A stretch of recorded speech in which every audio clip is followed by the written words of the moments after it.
So right now, as you are, listening to this deep dive, your competitors aren't just outposting you. Right. They definitely aren't. They are using like predictive machine learning models to answer comments before their customers even realize they're angry. Hmm. I mean, they're identifying cultural microtrends before they even hit the mainstream. Oh, yeah.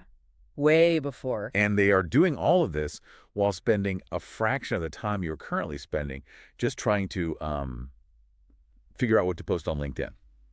So today, we are tearing down the illusion that effective social media management requires, hours of your day. Just a massive illusion, honestly. It really is. We are looking at a complete operational teardown today. We're calling it the 15-minute social media workflow.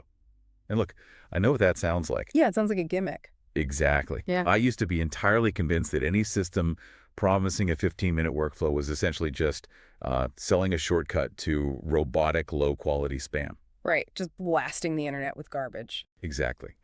But after really digging into the source material for this deep dive Hmm. and looking at the underlying mechanics of how artificial intelligence is fundamentally rewiring this whole ecosystem, I realized I was just wrong. Yeah, the landscape has completely shifted. It has. This isn't about cutting corners. I mean, it is about an evolutionary leap in how a brand operates online. It really is an evolutionary leap because when most people hear, the phrase AI and social media, their minds immediately jump to those terrible automated mass DMs. That's the worst. Right, or those generic graphics churned out by a machine that completely lack any kind of soul. But the reality of what we're exploring today is, well, it's the exact opposite of that. So it's not just a spam machine. Not at all. This 15-minute workflow is really about utilizing sophisticated data processing to remove the mechanical friction of marketing. I mean, it's about letting a machine handle the staggering, crushing velocity of data that human brains were, simply never designed to process. Which is a huge relief, honestly. Oh, absolutely. And when you remove that cognitive load, you don't decrease the quality of your human interactions. You actually significantly enhance them. You are finally freed up to do better, more deeply human work, precisely because the machine is handling all the logistics in the background. I want to really dig into that velocity of data concept you just mentioned, Mm-hmm. because I think to understand how this workflow even functions, we have to establish a baseline of what we are actually up against right now. That's a great point. We need that context. Because the modern social platform, it just isn't what it was 10 years ago. It's not just a digital bulletin board where you pin a flyer and just hope people walk by. Right. In the old chronological feed era, marketing was really just a game of frequency and luck. I mean, you posted, and whoever happened to refresh their page at that exact second saw it. Right, it was just timing. Exactly. But today, the architecture of every major platform, TikTok, Instagram, LinkedIn, it's entirely built on immensely complex machine learning algorithms. They're constantly learning. Constantly. Their sole purpose is to analyze unfathomable amounts of user-generated data to identify patterns and preferences. I mean, every single micro-interaction is tracked. Wait, like what kind of micro interactions? Well, for example, if you hover over an image for half a second longer than your average, or if you turn the sound on for a video but you don't finish it, or even if you expand a caption but don't click the link, all of that is mapped to figure out exactly what you want. So the platforms are constantly building these hyper-specific psychological profiles of every single user just to keep them engaged. I mean, they know what we want before we do.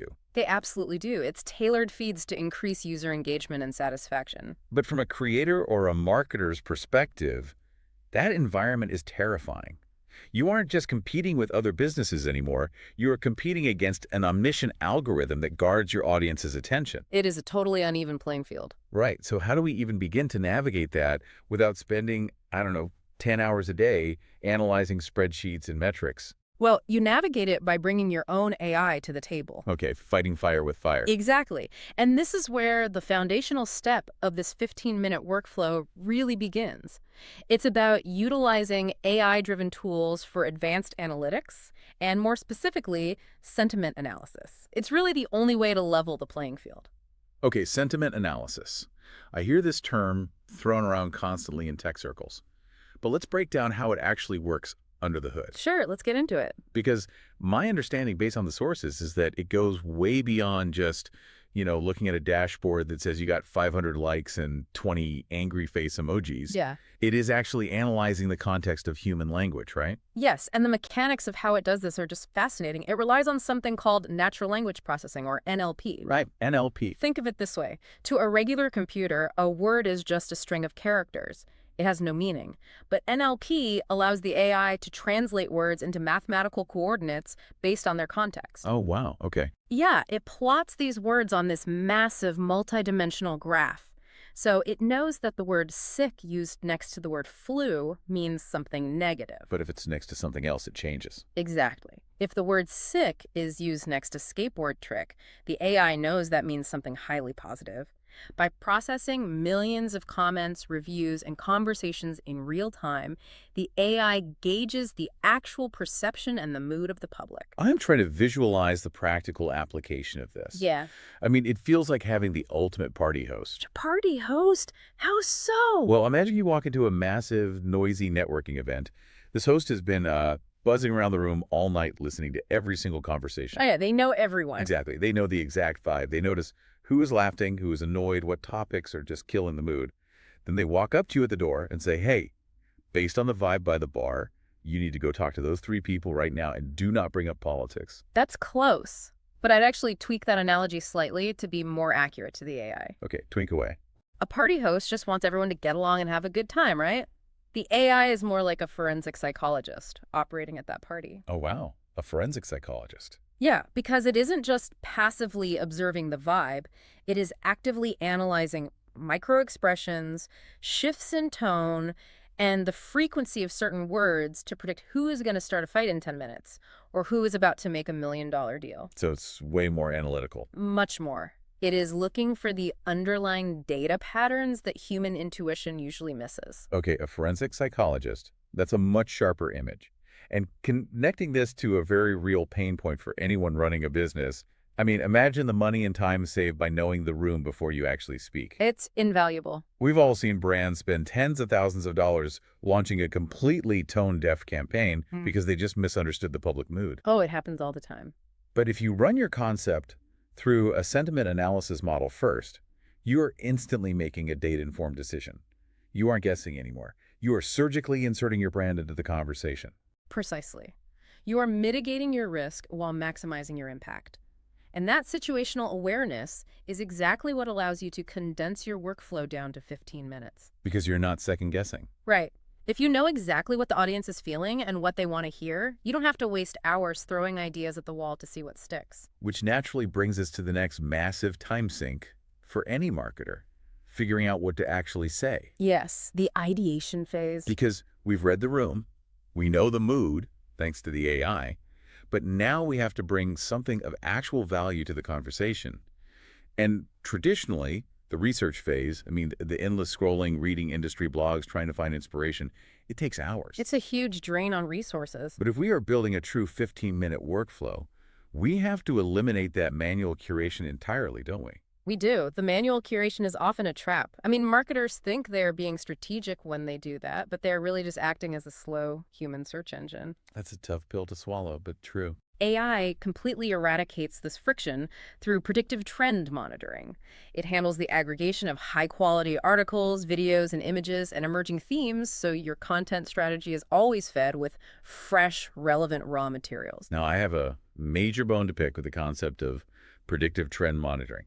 I really need to challenge this part of the source material. Okay, let's hear it. If an AI model fundamentally relies on historical data, things that have already happened, past search volumes, old engagement metrics to predict the future, aren't we just caught in a loop?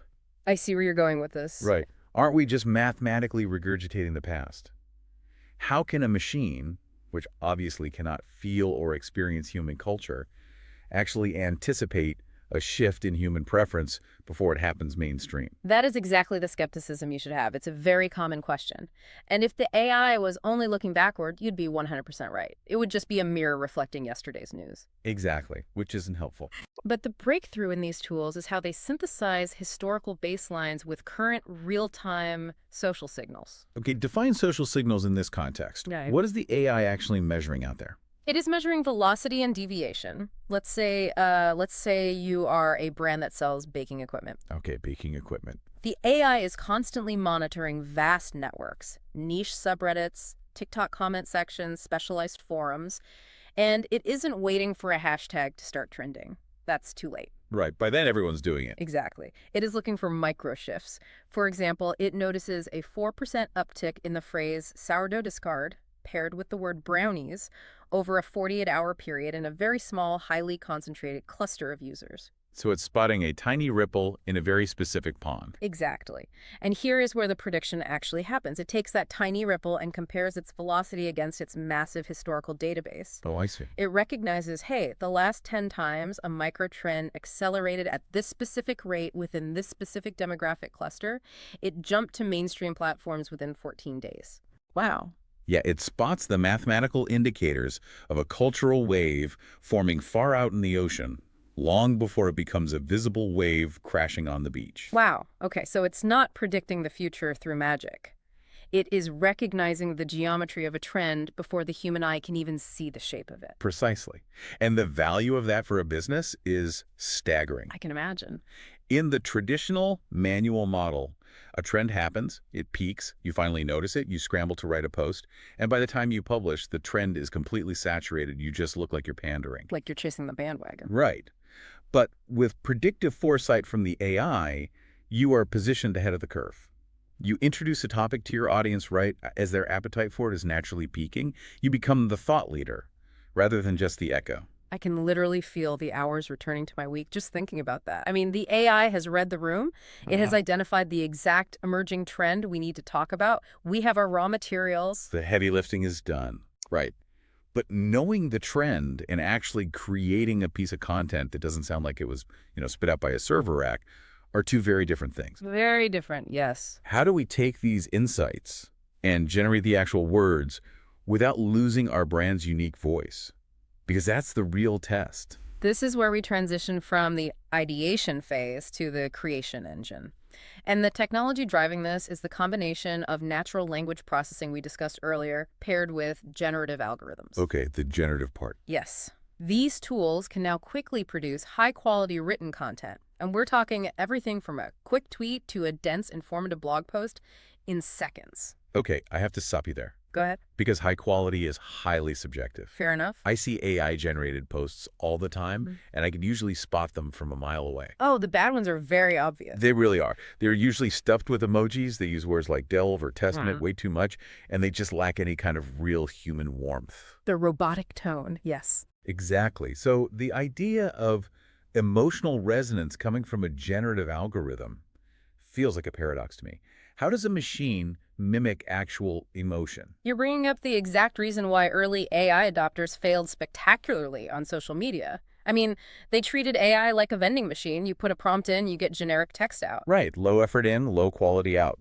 But a sophisticated 15-minute workflow requires training the AI on your specific brand voice. It isn't feeling emotion itself, obviously. It is reverse engineering what causes an emotional reaction in humans. Wait, how did that reverse engineering actually work in practice? It comes back to mapping data points again. The AI analyzes your past successful posts, and it also analyzes millions of high-performing posts across the internet. Okay. It learns that a specific sentence structure, say a short, punchy opening question, followed by a vulnerable anecdote, drives high human interaction. Oh, so it learns the framework of a good post. Exactly. It learns that using a more authoritative, data-driven tone with specific transitional phrases drives shares on LinkedIn, while a casual, slightly self-deprecating tone drives saves on Instagram. It is engineering the language, the pacing, and the formatting to connect on a psychological level based entirely on the specific platform. So it's essentially code switching. That's a perfect way to describe it. It takes your core idea about, say, that sourdough brownie trend we talked about, and it instantly translates it into the professional networking dialect of LinkedIn. Yes. Then in the blink of an eye, it rewrites that exact same concept into the highly visual, fast-paced slang of TikTok. Yes. It adapts the language and style seamlessly, and it goes even deeper into discoverability, which is crucial. What do you mean by discoverability? Well, the text of your post is really only half the battle. The other half is ensuring the platform's algorithm knows exactly who to serve it to. That is where AI-driven hashtag and keyword optimization comes into play. Oh, hashtags. I know professionals who absolutely agonize over hashtags. It's a huge source of anxiety. They really spend 20 minutes staring at their screens, trying to guess the magic combination of words that will make their post go viral. It is an incredibly tedious process if you're doing it manually, and usually, honestly, it's totally ineffective. Right. What the AI does is analyze the current context of your generated post and recommends a highly specific, tailored mix of hashtags. And the critical strategy here, according to the source material, is the blend. The blend. Yes. It will recommend a few popular high-volume hashtags, but it will heavily mix in less conventional niche hashtags based on current trends. Let's challenge that strategy for a second. Okay. If the goal of social media is maximum eyeballs, why wouldn't I just use the top 10 most popular hashtags in my industry? I mean, if millions of people are following a hashtag, shouldn't I just park my content right in the middle of that massive highway? Because if you park on a highway with a million other cars, you are just part of the traffic jam. Oh, that makes sense. If you use a massive tag, like hashtag marketing or hashtag fitness, your post is pushed down the feed by thousands of other posts within 3 seconds. It's literally a drop in the ocean. Ah, okay. The sheer volume works against you. Exactly. The popular hashtags give you a lottery ticket for broad, fleeting visibility, but the less conventional niche hashtags, those are the real goldmine. Why are they better? Well, the AI might suggest a hashtag that only has 15,000 followers, right? But those 15,000 people are deeply passionate, highly active members of a specialized community. You actually care about the topic. Exactly. When you post there, your content stays at the top of their feed much longer. It connects you directly with key influencers and potential evangelists within that specific sector. You aren't just getting passive views, you are driving targeted, organic engagement with the people who are most likely to convert. So it's basically handing you the exact VIP pass to get past the bouncer and into the most exclusive, high-value rooms on the platform. Yes, that's it, exactly. You get the broad exposure, but you also get the deep surgical community building. Okay, I am entirely sold on this creation engine. It's incredibly powerful. We have an emotionally resonant post. We are speaking the native language of the platform. We have our VIP hashtags. But here is the massive operational bottleneck I see. What's that? Having the perfect post is completely useless if I am forced to interrupt my dinner at 7:00 p.m. every night just to click publish, because that happens to be when my audience is online. And that is precisely where manual execution destroys the workflow. Exactly. You can have the most brilliant strategy in the world, but if the logistics of executing it require constant manual intervention, you are still chained to the machine.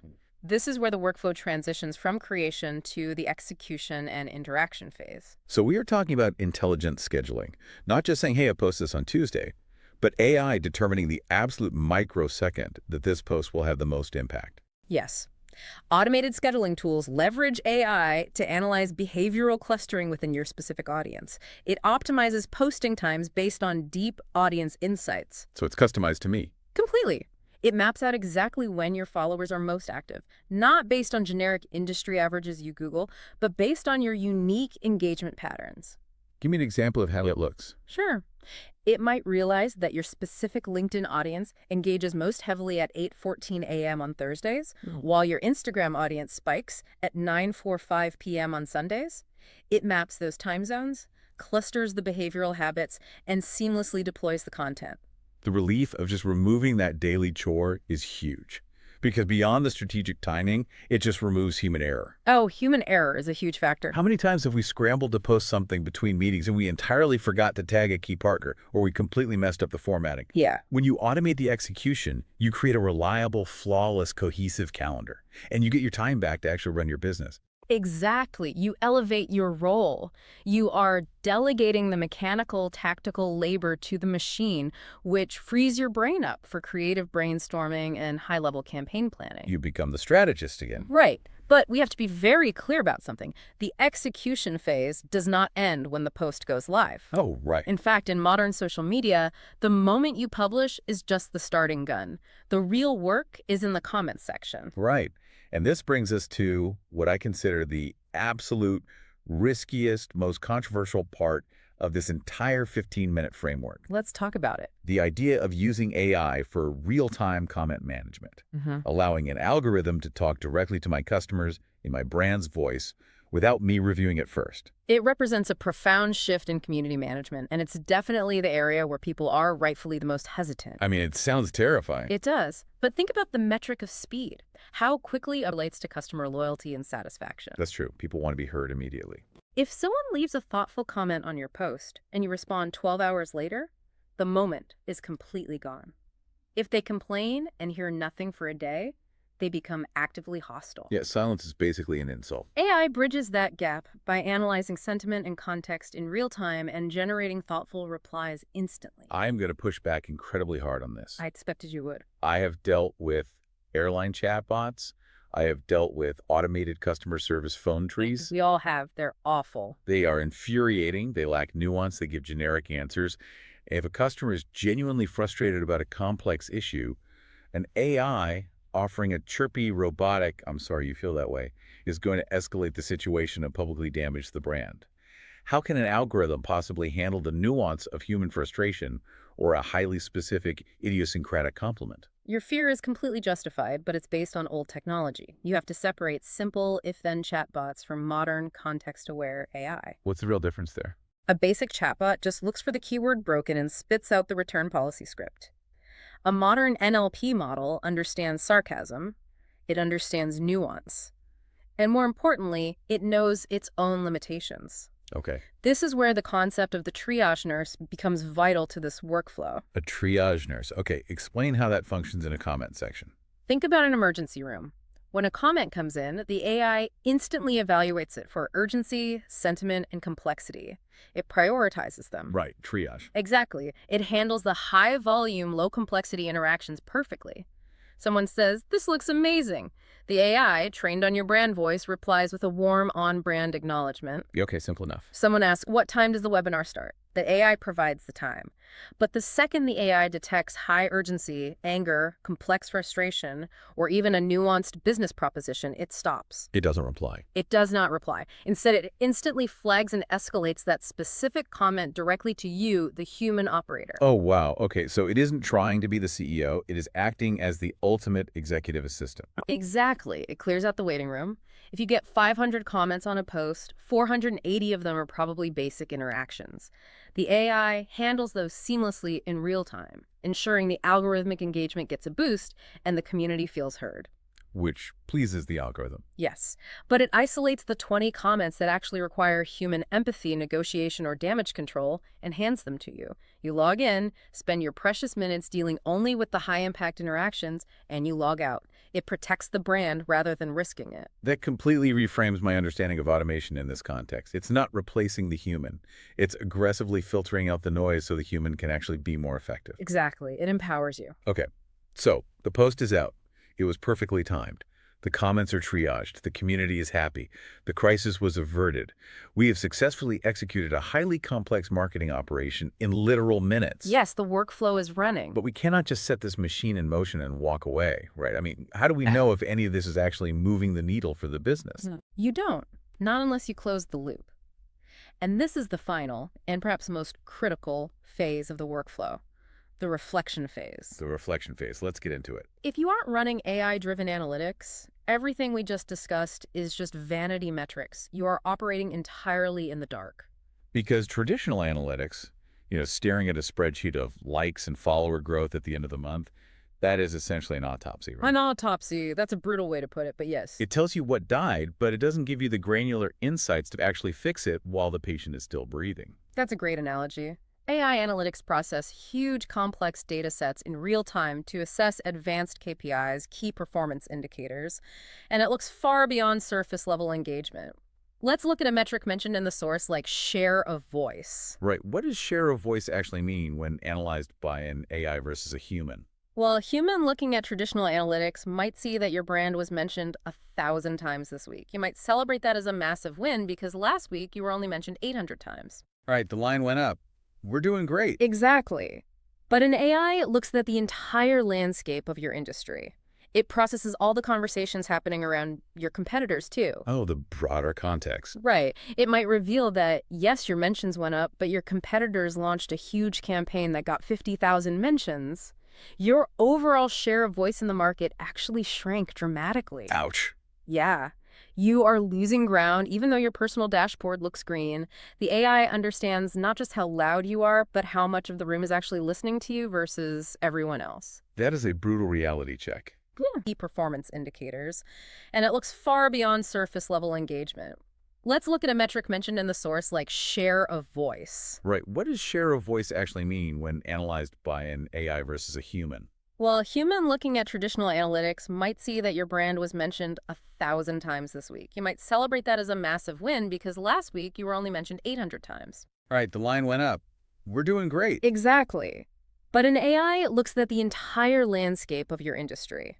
It processes all the conversations happening around your competitors, too. Oh, the broader context. Right. It might reveal that, yes, your mentions went up, but your competitors launched a huge campaign that got 50,000 mentions. Your overall share of voice in the market actually shrank dramatically. Ouch. Yeah.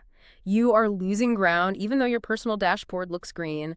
The AI understands not just how loud you are, but how much of the room is actually listening to you versus everyone else. That is a brutal reality check. Yeah. But a necessary one. It prevents you from celebrating while the ship is slowly sinking. Exactly. What about the actual business impact? Because social media has to drive action. How does the AI approach conversion metrics? This is where machine learning really shines. It's about uncovering hidden patterns and correlations within the data that are entirely invisible to the human eye. Invisible patterns. Like what? To figure out what drives a sale, a human analyst might try A/B testing two different headlines. It's very slow. But an AI is analyzing thousands of variables simultaneously across thousands of posts. Okay. It might discover a pattern that says, when you post a video featuring human faces in the first 3 seconds, combined with an authoritative tone, and post it between 2:00 and 3:00 p.m. on a Tuesday, using this specific niche hashtag, your conversion rate to actual sales spikes by 43%. Wow. It finds the invisible strings connecting seemingly unrelated data points. Exactly. It connects the visual elements of a video to the time of day and traces it all the way to a literal credit card transaction. Yes, and it provides this feedback in real time. This is what creates the continuous feedback loop. Continuous feedback loop. Right. This 15-minute workflow is not a linear process where you start on Monday and finish on Friday. It is a constantly revolving circle. The advanced analytics you gather today, the hidden correlations, the shifting share of voice, they become the exact parameters that feed into the AI for tomorrow's ideation and creation phases. Oh, I see. It learns from its own actions. It evolves. It makes your entire marketing approach profoundly responsive and adaptive to shifting consumer expectations. You are never guessing what to do next because the system is constantly adjusting its own aim based on real-time reality. It feels like the difference between playing a sport in the past versus today. I mean, traditional analytics is like reading the box score in the newspaper the day after the game to figure out why your team lost. Right. Too late to change anything. It's totally useless for winning that game. Right. But AI analytics is like having an earpiece connecting you to a brilliant analyst up in the booth who is reviewing the game tape during the play. Yes, exactly. They're whispering in your ear, hey, the defense is shifting their weight to the left. Change your play right now, right here on the line of scrimmage. And you adapt instantly. That is the exact strategic advantage. This real-time agility allows brands to survive and thrive under immense competitive pressures. You remove the gut feelings. You remove the guesswork. You replace anxiety with mathematical certainty. And as we bring this deep dive full circle, I think we have to look at the ultimate overarching promise of this workflow based on all the sources we've unpacked today. Let's summarize it. If you adopt this system, right? If you let the AI read the room, curate the predictive trends, generate the platform-specific language, optimize the hashtags, schedule the delivery, triage the comments, and run the real-time feedback loop, if you do all of that, you are systematically eliminating the overwhelming cognitive load that crushes so many creators and business owners. You really are. The 42 open browser tabs can finally be closed. The operational efficiency is undeniable. But as the underlying philosophy of this approach suggests, the goal isn't just to save time so you can do nothing. Right. The goal is the reallocation of your human energy. When you let the machine handle the mechanics and the logistics of communication, you can focus on the soul of the connection. You actually have the time to build relationships, dream up larger campaigns, and steer the ship. Which leaves us with a massive and I think deeply provocative thought to walk away with today. I love a good takeaway. If artificial intelligence can seamlessly and flawlessly execute the entire tactical pipeline of your social media strategy in just 15 minutes a day, what are you going to do with the hours you just got back? That is the real question. Furthermore, if the machine is handling all the execution, the posting, the typing, does the very definition of what it means to be a marketer